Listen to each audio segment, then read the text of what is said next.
The morning sun cast long shadows across the Dakota Territory as Samuel Morgan stepped onto his porch, coffee mug in hand. The weathered rancher had built his life on this land through 20 years of hard work, surviving harsh winters and cattle rustlers alike. His ranch sat in a valley surrounded by rolling hills, far from the nearest town but close enough to the Lakota reservation that he'd learned to respect his native neighbors. The sound of approaching hoofbeats made him look up from checking his fence line. What he saw made his blood run cold. A young Lakota girl, no more than 16, rode toward his ranch at full gallop. Her horse was lathered with sweat, and she kept looking over her shoulder with obvious terror in her dark eyes. She pulled up short at his gate, her chest heaving as she fought to catch her breath. Her long black hair was disheveled, and her traditional dress was torn in several places. Most disturbing of all were the fresh scratches on her arms, and the fear that seemed to radiate from every part of her being. "Please," she said in heavily accented English, her voice barely above a whisper. "May I remain here until the bandits leave?" She glanced nervously toward the hills behind her, as if expecting pursuit at any moment. Samuel set down his coffee and studied the girl carefully. He knew enough about the local tribes to recognize the intricate beadwork on her dress as Lakota craftsmanship. Her name was probably something beautiful in her native tongue, but she looked too frightened to offer introductions. "What bandits?" he asked, though he was already moving toward the gate to let her in. "White men," she replied, dismounting with shaking hands. "They came to our village before dawn. They took horses, food, whatever they could carry.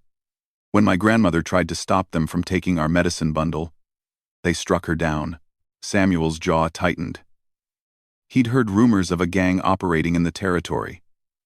Men who preyed on isolated settlements regardless of whether they were white homesteads or native villages.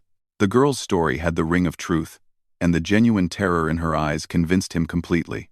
He opened the gate without hesitation. "Come inside. Your horse needs water and rest." The girl hesitated for a moment, clearly weighing her options. Trust didn't come easily to someone who had just witnessed violence against her people. But the sound of distant riders made her decision for her. She quickly led her horse through the gate, and Samuel closed it behind them. "My name is Samuel Morgan," he said as they walked toward the barn. "I am Ayanna," she replied softly. The name meant eternal blossom in Lakota, though Samuel didn't know this. "I thank you for your kindness to a stranger." As they settled her horse in the barn, Ayanna told him more of what had happened. The bandits had struck her village just as the morning cooking fires were being lit. There were 5 of them, all armed and clearly experienced in their terrible trade. They moved through the village like a plague, taking what they wanted and destroying what they couldn't carry. "My father and the other warriors were away hunting," Ayanna explained, her voice growing stronger as she felt safer. "Only the old men, women, and children remained. We could not fight them." Samuel felt a familiar anger rising in his chest. He'd seen too much senseless violence in his years on the frontier, whether it was cattle rustlers stealing from honest ranchers or bandits terrorizing peaceful villages. It all came from the same source. Men who took what they wanted without thought for the suffering they caused. "Do you know which direction they went?" he asked. Ayanna nodded toward the northeast. "They spoke of the trading post at Crow Creek. I heard one say they would sell the horses there before moving on to the next territory. I heard one say the non with a non." Ayanna nodded toward the northeast. Samuel knew the trading post well. It was run by a man named Burke who wasn't particular about where his merchandise came from as long as the price was right. It was exactly the kind of place where stolen goods could be converted to cash with no questions asked. As they walked toward the house, Samuel found himself studying his unexpected guest. Despite her obvious fear and the trauma she'd endured, there was a strength about Ayanna that reminded him of his late wife. Mary had possessed that same quiet dignity, that ability to maintain grace under pressure. Mary had died 3 years ago from a fever, leaving Samuel alone on the ranch. He'd grown used to the solitude, but having another person in his home, even under these circumstances, reminded him how much he missed human companionship. "You said your grandmother was hurt," Samuel said as they reached the porch. "How badly?" "She lives, but she is weak. The blow to her head made her dizzy and sick. Our medicine woman tends to her, but... Ayana's voice trailed off, and Samuel could see she was worried about more than just physical injuries. "You're thinking about going back," he observed. Ayana nodded. "My people need me. But those men... They said they might return if the hunting party came after them. They said they would burn the village and kill everyone if they were followed." It was a common tactic among outlaws, using threats against innocents to prevent pursuit. Samuel had seen it used against white settlements as well. The knowledge that loved ones might suffer often paralyzed victims more effectively than any weapon. "How long before your father and the others return?" Samuel asked. 2 days, perhaps 3. They went far to the north where the buffalo were seen. That gave them time to think, to plan.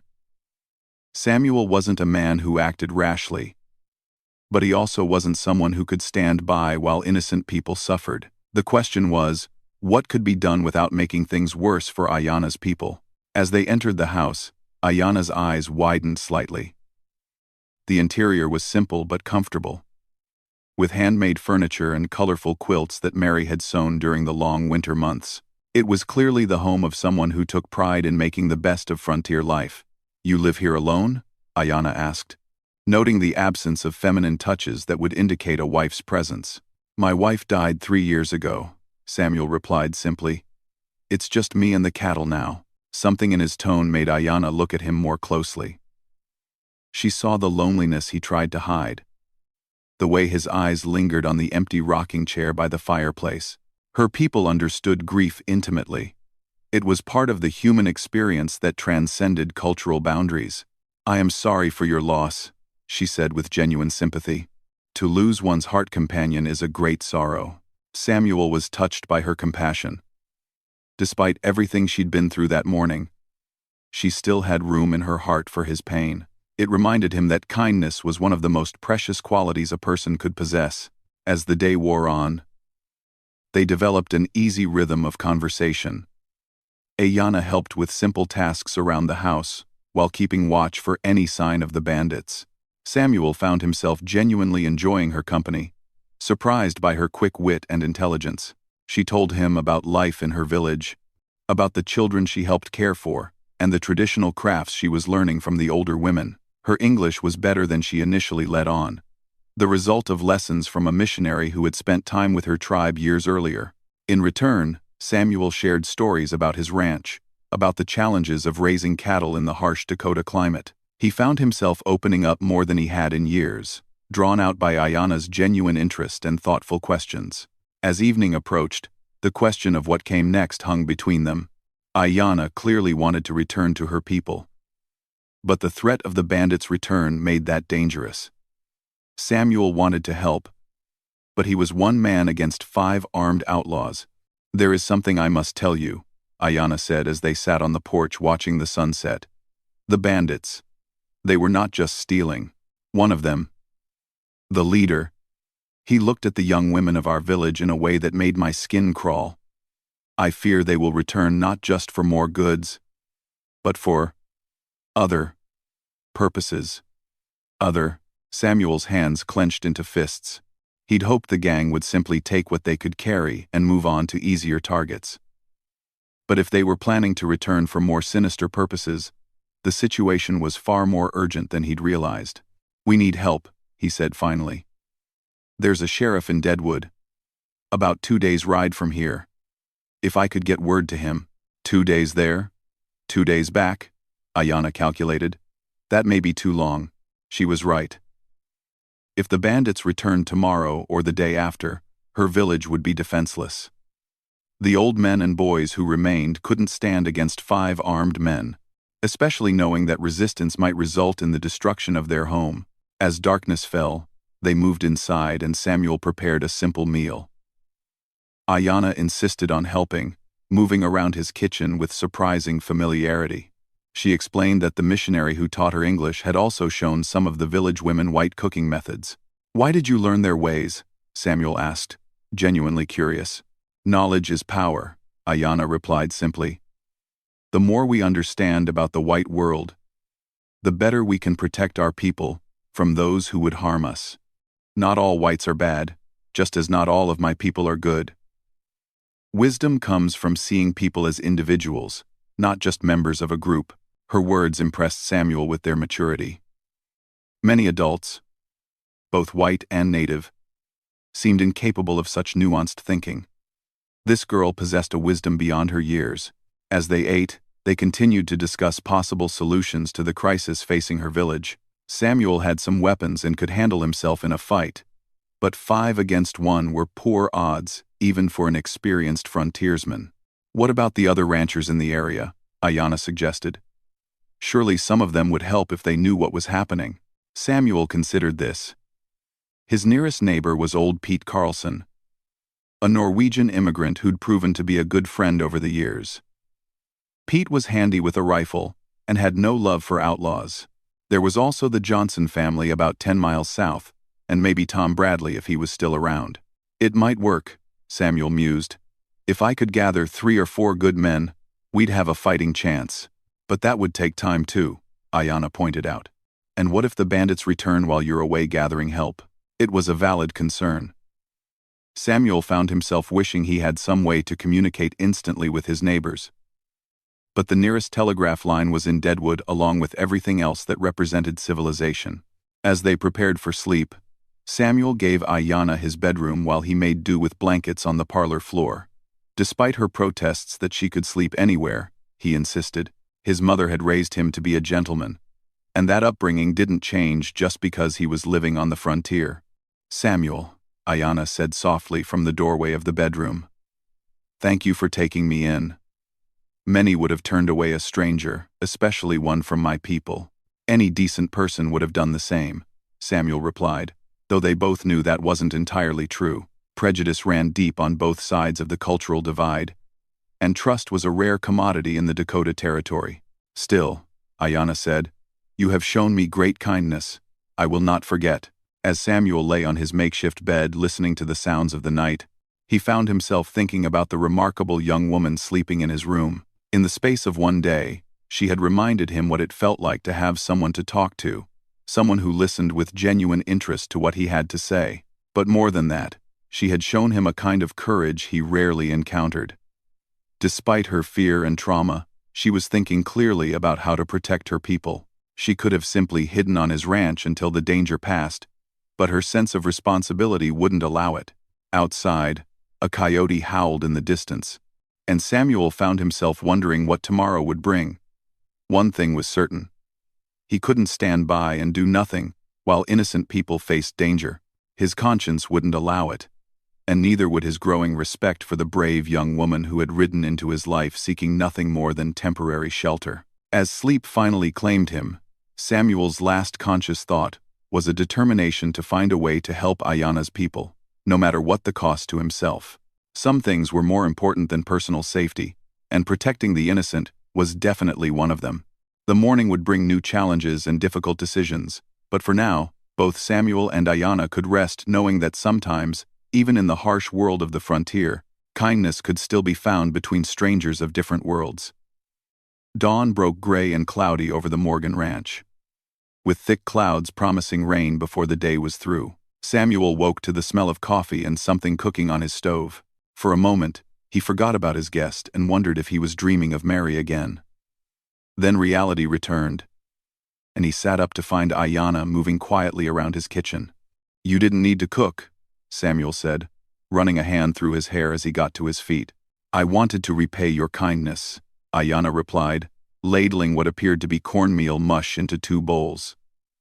Besides, I could not sleep. My mind would not rest thinking about my people. Samuel could see the worry etched in her face. She had slept little, if at all, and the strain was beginning to show. Dark circles shadowed her eyes, and her hands trembled slightly as she worked.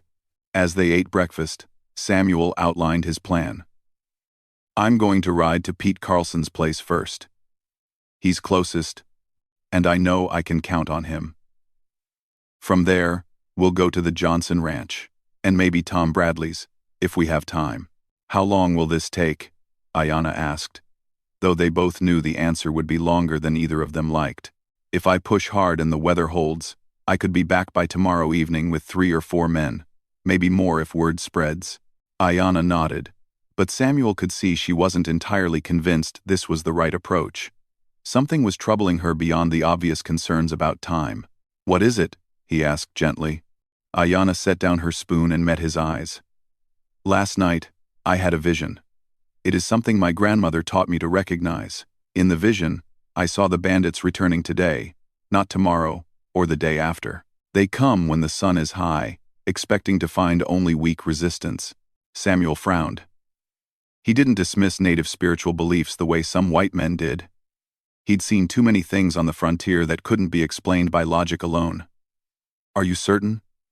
As certain as I can be. The spirits sometimes speak to us in dreams, especially in times of great danger.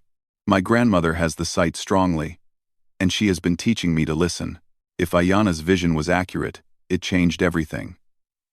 Samuel couldn't possibly gather help and return in time to make a difference. The bandits would strike again while he was miles away, and this time they might do far worse than steal horses and food. "Then I need to go to your village now," Samuel said, making the decision even as he spoke.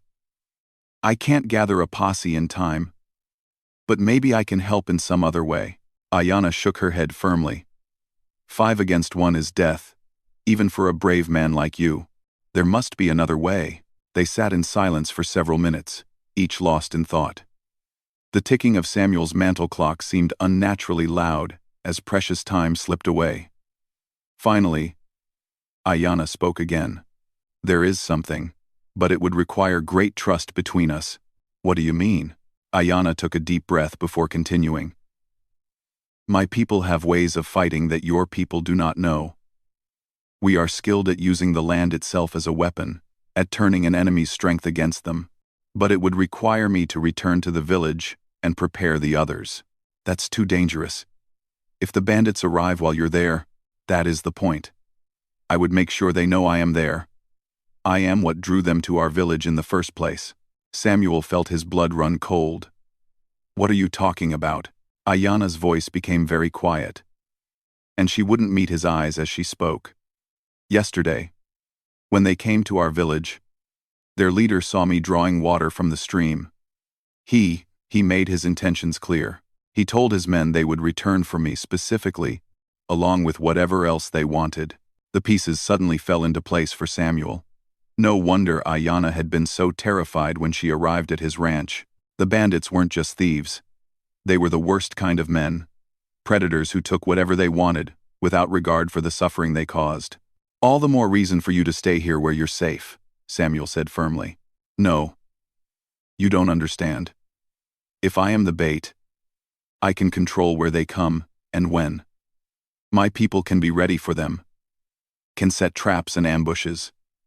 Without me there, they will simply attack whenever they choose, and our defenses will be weaker."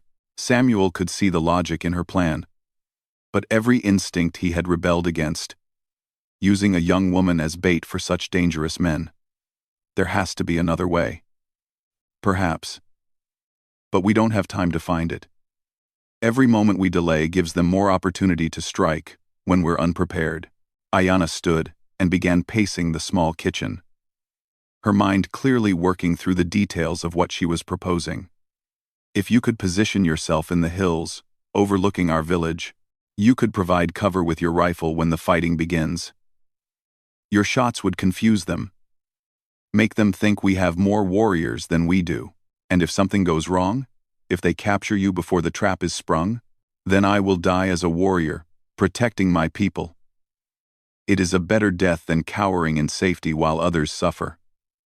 Quote, Samuel recognized the steel in her voice, the same quality he'd seen in soldiers who had accepted that their mission might cost them everything. Ayanna had already made her decision. She was simply trying to convince him to help her execute it. "Tell me more about this plan," he said finally. Relief flickered across Ayanna's face. She moved to the window and pointed toward the hills that surrounded her village. "There are caves in those rocks, places where a rifleman could hide and cover multiple approaches to our homes. The bandits will expect resistance from the village itself, not from the high ground. How many weapons do your people have?" "Not many rifles. But we have bows, knives, and axes. More importantly, we know every rock and tree around our village. We can move without being seen, strike without warning. Samuel found himself being drawn into the tactical aspects of the plan despite his reservations. He'd served briefly in the army during a conflict with hostile tribes years earlier, and he understood the advantages that defenders could have when they knew the terrain. The key would be timing, he mused. We'd need to let them get close enough that they couldn't easily retreat, but not so close that they could overwhelm your people before I could provide effective support. Exactly. There is a clearing about 200 yards from our village, where they will likely stop to observe before attacking. If we let them think they have the advantage, they will be confident and careless. As they refined the details, Samuel found himself impressed by Ayana's tactical thinking. She understood not just the physical aspects of the terrain, but the psychological elements that could be exploited. She knew how arrogant men like these bandits would behave, and how to use that arrogance against them. There's still one major problem, Samuel pointed out. Even if we drive them off this time, they'll just come back later with more men or better planning. We need to end this threat permanently. Ayana nodded grimly. My thoughts, exactly. That is why the trap must be complete. We cannot let any of them escape to bring reinforcements or seek revenge. The implications of what she was suggesting hung heavy in the air between them. This wouldn't just be defending her village, it would be a deliberate ambush designed to eliminate the entire gang. Samuel had killed men before, but always in fair fights or clear self-defense. What Ayana was proposing was something different, something that would require a colder calculation. Can you do what needs to be done? Ayana asked quietly, reading his thoughts. Samuel looked at this remarkable young woman who was prepared to risk everything to protect her people. Her courage shamed his doubts. These men had terrorized innocent families, hurt an old woman, and made clear their intentions to commit even worse crimes. They had forfeited any claim to mercy through their own actions. Yes, he said simply. I can do what needs to be done. The rest of the morning was spent in preparation. Samuel cleaned and loaded his weapons, while Ayana gathered supplies for the journey back to her village. She also took time to explain more about her people's ways, helping him understand the signals they would use and the tactics they preferred.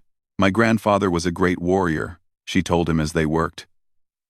He fought alongside Crazy Horse in the old days, before the treaties. He taught me that a warrior's greatest weapon is not courage or strength, but the willingness to think clearly under pressure. Samuel could see that Ayana had inherited her grandfather's wisdom along with his courage. She was methodically considering every aspect of their plan, anticipating problems and preparing solutions. It occurred to him that she would have made an excellent military officer if she had been born into different circumstances.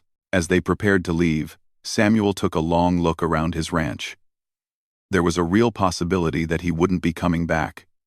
The life he'd built here, the home he'd shared with Mary, the peaceful routine of caring for his cattle, all of it might end in the next 24 hours. But looking at Ayana, seeing the determination in her eyes and the trust she was placing in him, Samuel knew he was making the right choice. Some things were more important than personal safety or comfort. Some fights were worth the risk, even if the odds weren't favorable. Are you ready?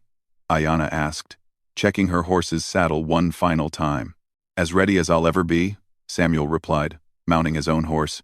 As they rode away from the ranch, Samuel caught himself wondering if Mary would approve of what he was doing.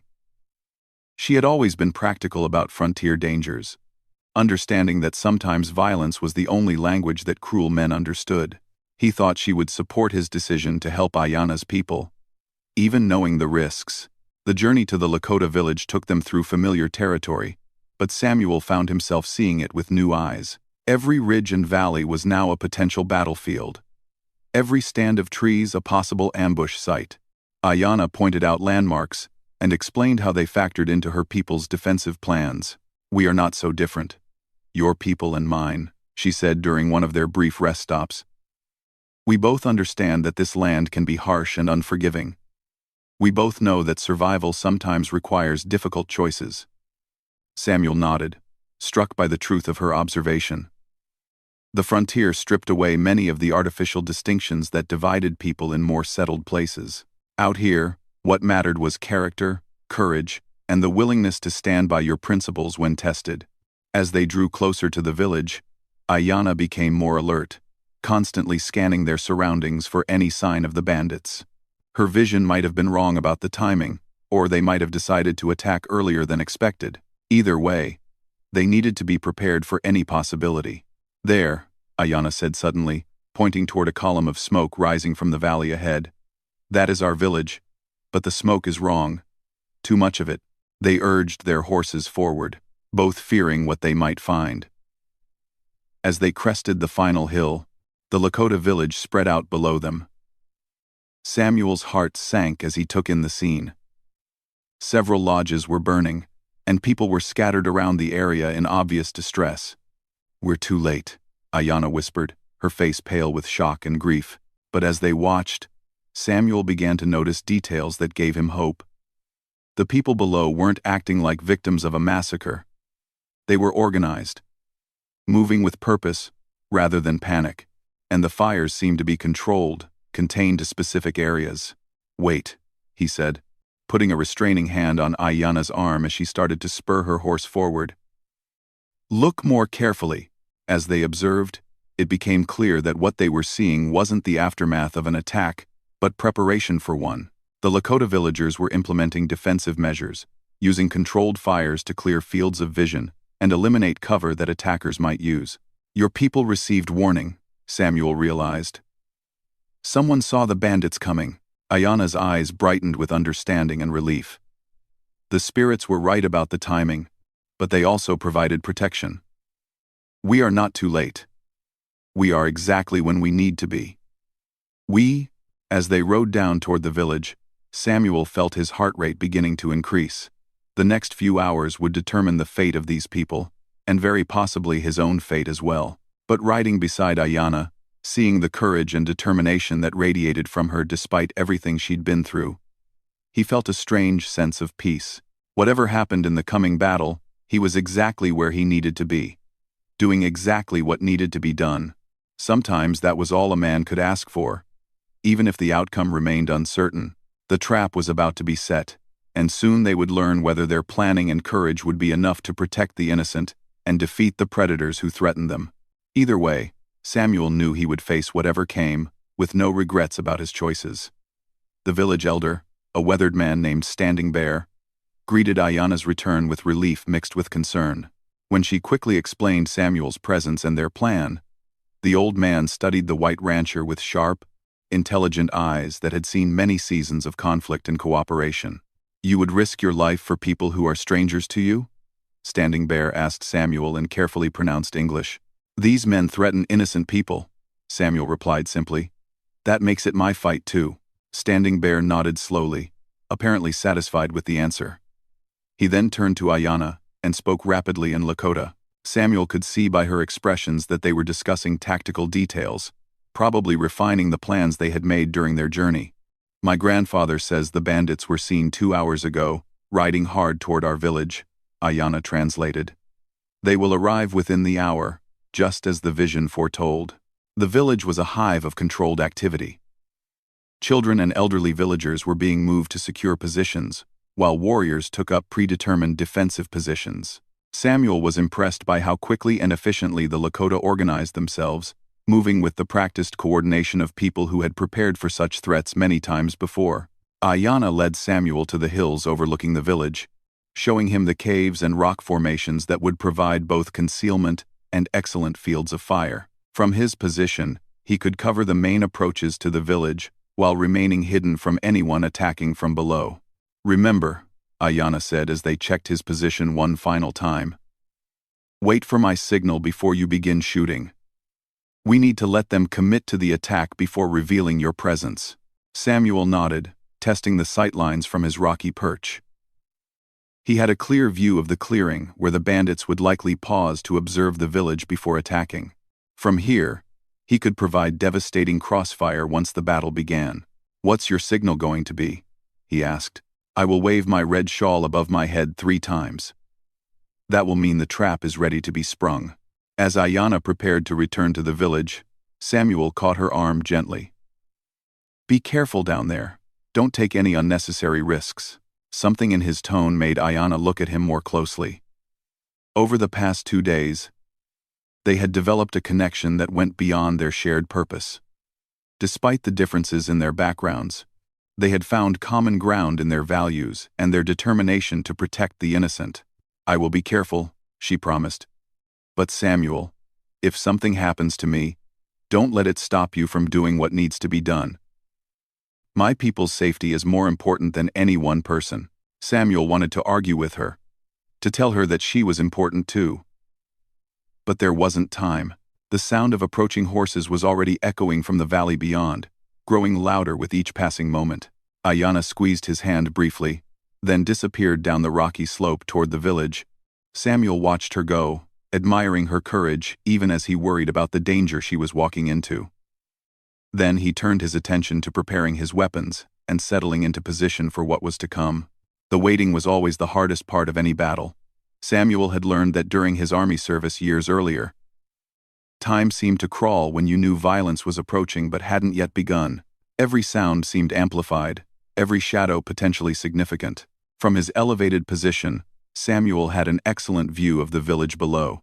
The Lakota defenders had done an impressive job of making their preparations invisible to approaching enemies. To casual observation, the village appeared to be going about its normal daily activities, with people moving around their various tasks. But Samuel could see the subtle signs of readiness. Warriors crouched behind cover that looked natural but had been carefully prepared.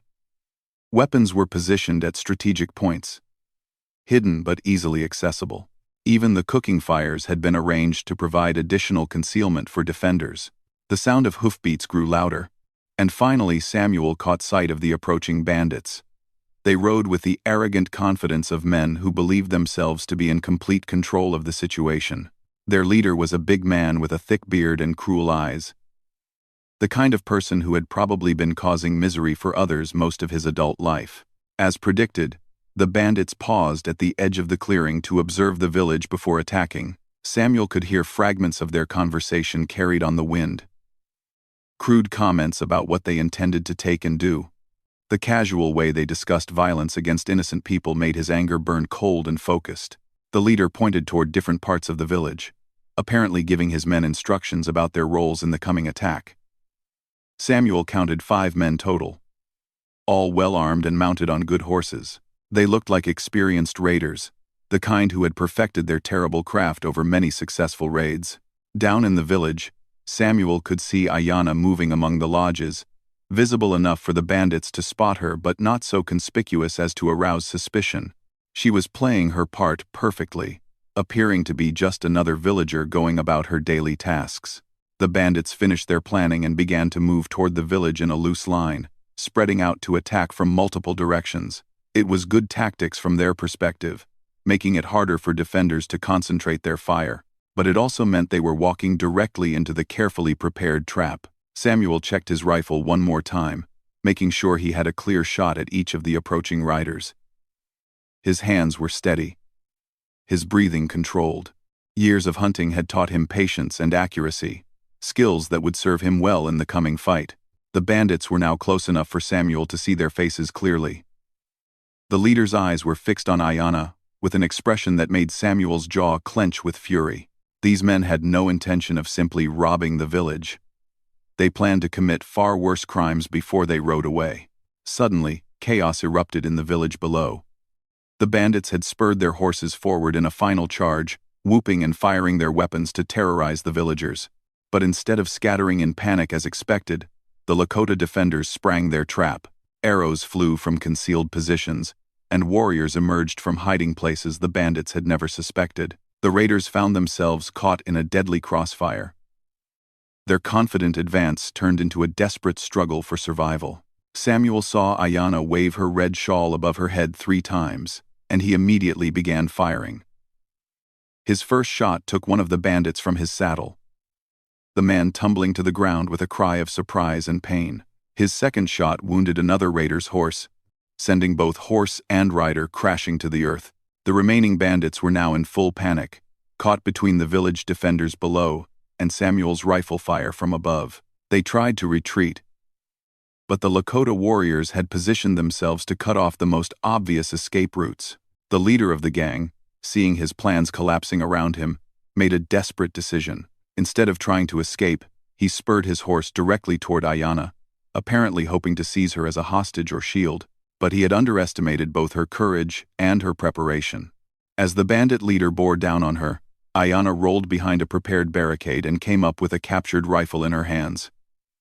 Her shot was true, catching the bandit in the shoulder and spinning him from his saddle. He hit the ground hard but managed to keep hold of his weapon.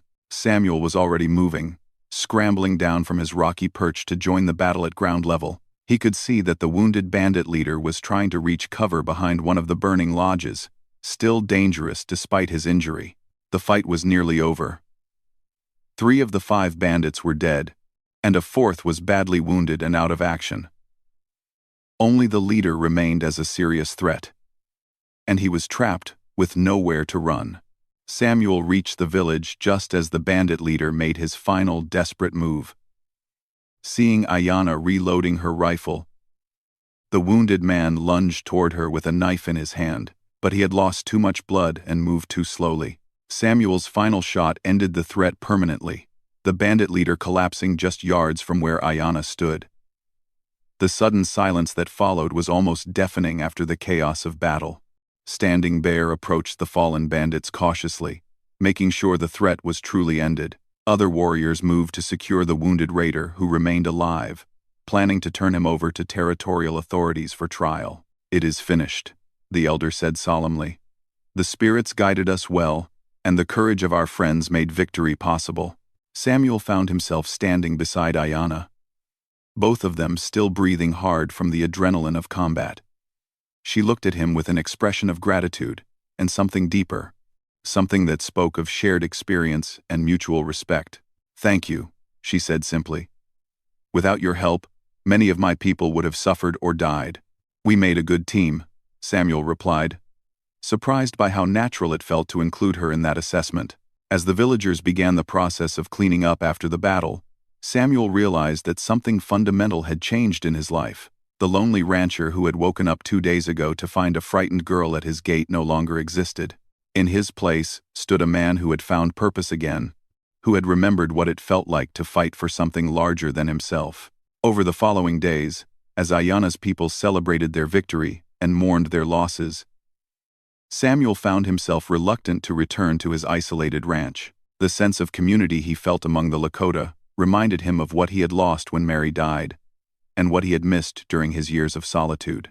"You could stay," Ayanna suggested as they watched the sunset from a hill overlooking the village. "My people would welcome someone who fought beside them, who proved his courage when it mattered most." Samuel considered the offer seriously.